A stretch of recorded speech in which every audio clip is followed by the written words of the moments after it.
ऐसे 10 लोगों को कभी तत्वबोध नहीं होता। विदुर जी महाराज कह रहे हैं, जो कोई भी नशा करेगा, मत्तः, शराब पीना, गांजा पीना आदि आदि जो ये नशे हैं, नहीं भाई, देखो भगवान का प्रसाद जिसे कहा जाता है, उस सर्व दुखों का हरण करने वाला है। और भगवान का प्रसाद, भगवान का नाम, भगवान का उच्छिष्ट प्रसाद, जो हमारे हृदय के पापों का नाश करके प्रसन्नता प्रदान, प्रसादे सर्व दुखा नाम हा निरस्योपजायते। प्रसाद का मतलब ये नशा नहीं है। जो करते हो हम प्रणाम करते हैं, पर हमारा शास्त्र कहीं ऐसा किसी भी उपासना में किसी भी उपासक को आदेश नहीं करता। सिद्ध पुरुषों की बात अलग है। जैसे भगवान शिव हलाहल जहर पिए, तुम एक बूंद पियो मर जाओगे। एक महात्मा थे, 10 तोला संख्या रोज खाते थे। पूज्यपाद उड़िया बाबा ने सुना उनका, ऐसा कैसे हो सकता है? अरे 1 तोला में 10-5 मर जाए, फिर 10 तोला। बोले महाराज झूठ बात नहीं, वो रोज शाम के 4 बजे पाते। बाबा गए उनके यहां तो पूछा, तो उन्होंने मुस्कुरा के कहा, हाँ पाते। 10 तोला संख्या आप कैसे पा जाते? बोले शाम के 4 बजे बैठना, सिलबट्टा में डाला धतूरा संख्या जहर, पीसा, खप्पर में धोया, पी गए। बोले हमारा रोज का आहार है ये। हमें महापुरुषों का वही अनुकरण करना है जो उनके उपदेश से मिलता हो।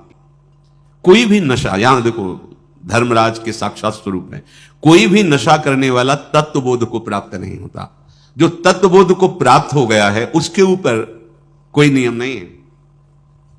जैसे आद्य गुरु भगवान शंकराचार्य जी आगे जा रहे थे, पीछे शिष्यजन जा रहे थे, पता नहीं क्या भाव आया, मछलियां उठाई, ऐसे बिक रही थी, ऐसे उठाए खा लिया। ऐसे जब देखा गुरुजी ने खा लिया तो 4 शिष्यों ने नहीं खाया और शेष ने। आगे जा रहे थे तो भ्रमण ही करते थे, तो कांच गलाया जा रहा था, खप्पर में खोलता हुआ कांच ले पी गए। तो जिन्होंने नहीं पिया तो वहां भी नहीं पिए। जो पिए थे, वो जो मछली पाए थे, उनसे कहा पियो। कांच कैसे पिएंगे, मर जाएंगे, तो मछली क्यों खा ली? जो नहीं खाए थे उनसे कहा आपने क्यों नहीं खाया जब हमने खाया? तो उनका प्रभु आपने आदेश नहीं किया। ठीक, आपने क्यों पा लिया? बोले आपने पाया, तो हम पी तो रहे हैं, गलाया हुआ कांच पी ना पिए। ऐसे किया तो जीवित मछलियां निकल पड़ी, सिद्ध योगी प्रवाहित कर दिया नदी। आप वो तो लीवर में जाके पचने लगी। हमें वो अनुकरण बात नहीं करनी जिसका वो आदेश न कर रहे हो। उनके उपदेश से जो उनके आचरण मिले, शास्त्र सम्मत बात है, महापुरुषों के जो आचरण उनके उपदेश से मिले, बस वही अनुकरणीय है। वो क्या कर रहे हैं? कोई भी नशा, जैसे कहते हैं भाई, हमने सुना है ऐसे, फिर ध्यान में अलियो ब्रह्मलोक पहुंच गए। भाई हम प्रणाम करते सिद्धों को, हम उनके चरण सेवक है, पर हम अपने जैसे साधकों के लिए कह रहे भाई सिद्ध पुरुष तो हलाहल पिए, वो जाने उनका काम, उनकी मस्ती, वो तो भगवान को प्राप्त हो गए। भैया उनका काम बन गया है, उनमें भगवान में अंतर नहीं। जैसे सखागण और गौवें गोपगण फंस गए दावानल में, कन्हैया बचाओ, तुम्हारे सिवा कोई नहीं बचा सकता। बोले भैया आंख मूंद लो, मुंह में पी गए, पूरे ज्वाला को पी गए मुंह में।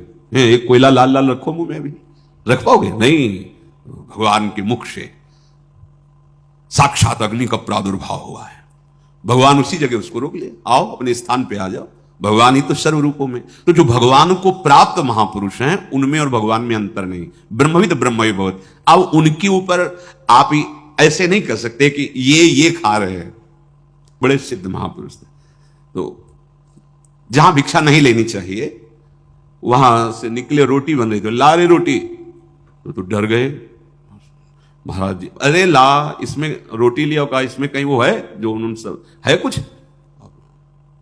ब्रह्मार्पण ब्रह्म भगवद अर्पण कर। लेकिन वो आचरण हमारे लिए जो आदेश करें वही अनुकरणीय नहीं है। महापुरुष जो आचरण कर रहे हैं वो आचरण उनके उपदेश से मिलता है कि नहीं? अगर नहीं मिलता तो हम प्रणाम करते हैं, वो हम कर नहीं सकते। कोई भी नशा साधक को, हम सिद्धों के लिए नहीं कहते हैं, कोई भी नशा खा करके आप भगवत तत्व का चिंतन, भगवत बोध नहीं प्राप्त कर सकते। सबसे बड़ी कमी,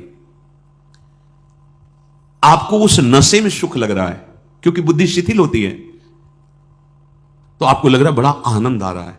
आपको भजन से सिद्धि प्राप्त करनी है, भजन से इंद्रियों को शिथिल कर देना है, भजन से मन को निसंकल्प कर देना है। भजन के सिवा कोई चाह नहीं रह जाए। अगर आप 4 बजे भांग पाते हो ना, फिर आप देखिएगा 4 बजे केवल भांग ही का ध्यान होगा, सब ध्यान हट जाएगा, लगेगा कि कैसे मिले, कैसे। कोई भी नशा नहीं, भगवत प्राप्ति हमारा लक्ष्य है, इसलिए कोई नशा नहीं। जब तक तन्मयता भजन की, तब तक जीवन की सार्थकता क्या रहे।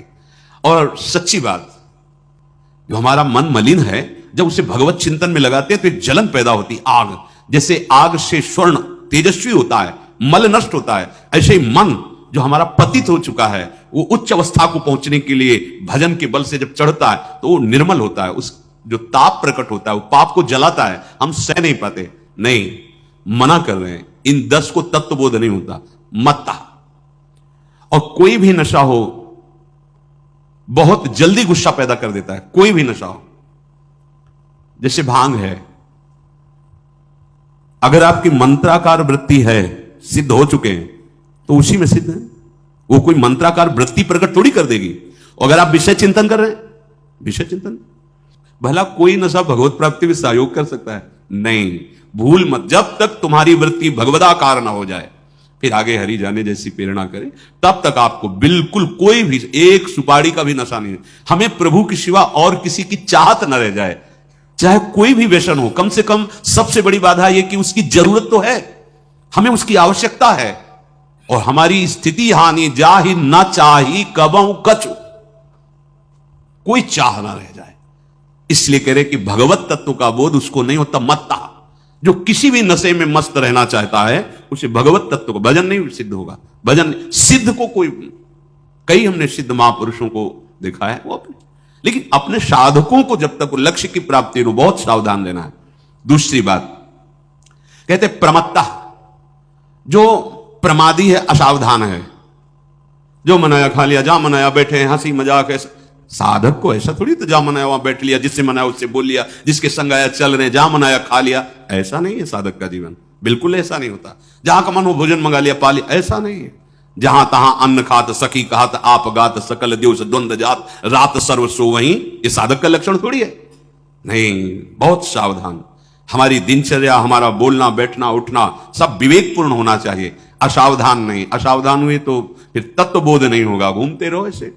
खाना पीना, सोना जागना, भोगना, ये तो पशु पक्षियों में भी है। तुम खास बात क्या है मनुष्य शरीर प्राप्त करके अगर इतने पे ही टिके हुए हो।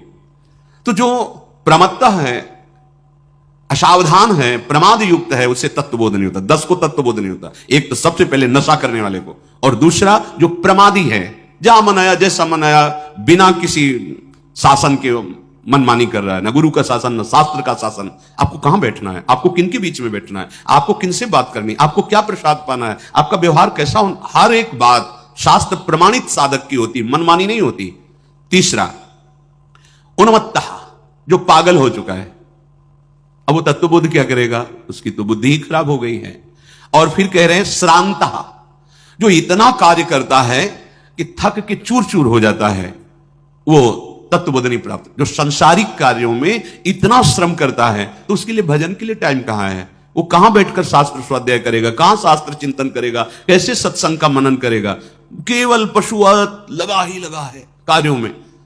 ओ भगवान श्री राम सबरी जी के सामने भी कह रहे हैं, छठदम सील बिरत बहुकर्मा निरत निरंतर सज्जन धर्म। श्रांता, जो इतना थकित हो जाता है, टूट गया, उसको तत्वबोध नहीं होता। भगवान ने युक्ताहार विहार से युक्त कर्मसु चेष्ट, तुम्हारे कर्म भी युक्त होने चाहिए। और फिर कह रहे हैं क्रुद्धो, जो क्रोधी पुरुष है, उसको तत्वबोध नहीं होता।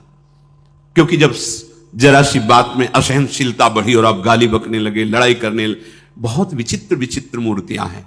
उपासक को क्रोध नाम से तो बिल्कुल दूर रहना चाहिए। ये बहुत बड़ा शत्रु है क्रोध, बड़े बड़ों को परास्त करता है, और ये कामना से प्रकट होता है। और कामना हमारे भगवत तत्व में बहुत बाधक है, भगवत तत्व अनुभूति में बाधक है। इसलिए जैसी भी परिस्थिति सामने आती, उससे आपको निकलना है। क्रोध क्यों करना है? हमारे सामने हम योद्धा हैं भगवत मार्ग के, तो हमारे सामने शत्रु पक्ष फेंकेगा फिसलन, हमको पैर जमा के निकलना, फिसलना नहीं। गाली दे रहा, अपमान कर रहा है, ऐसी चेष्टा। हम उपासकों से यही प्रार्थना करते हैं कि आप ऐसा मत सोचिए कि आप विनय पूर्वक बर्ताव करते फिर सामने से उद्दंडता करता है तो फिर शासन करेंगे, नहीं, उस समय भी हमें हाथ ही जोड़ना है।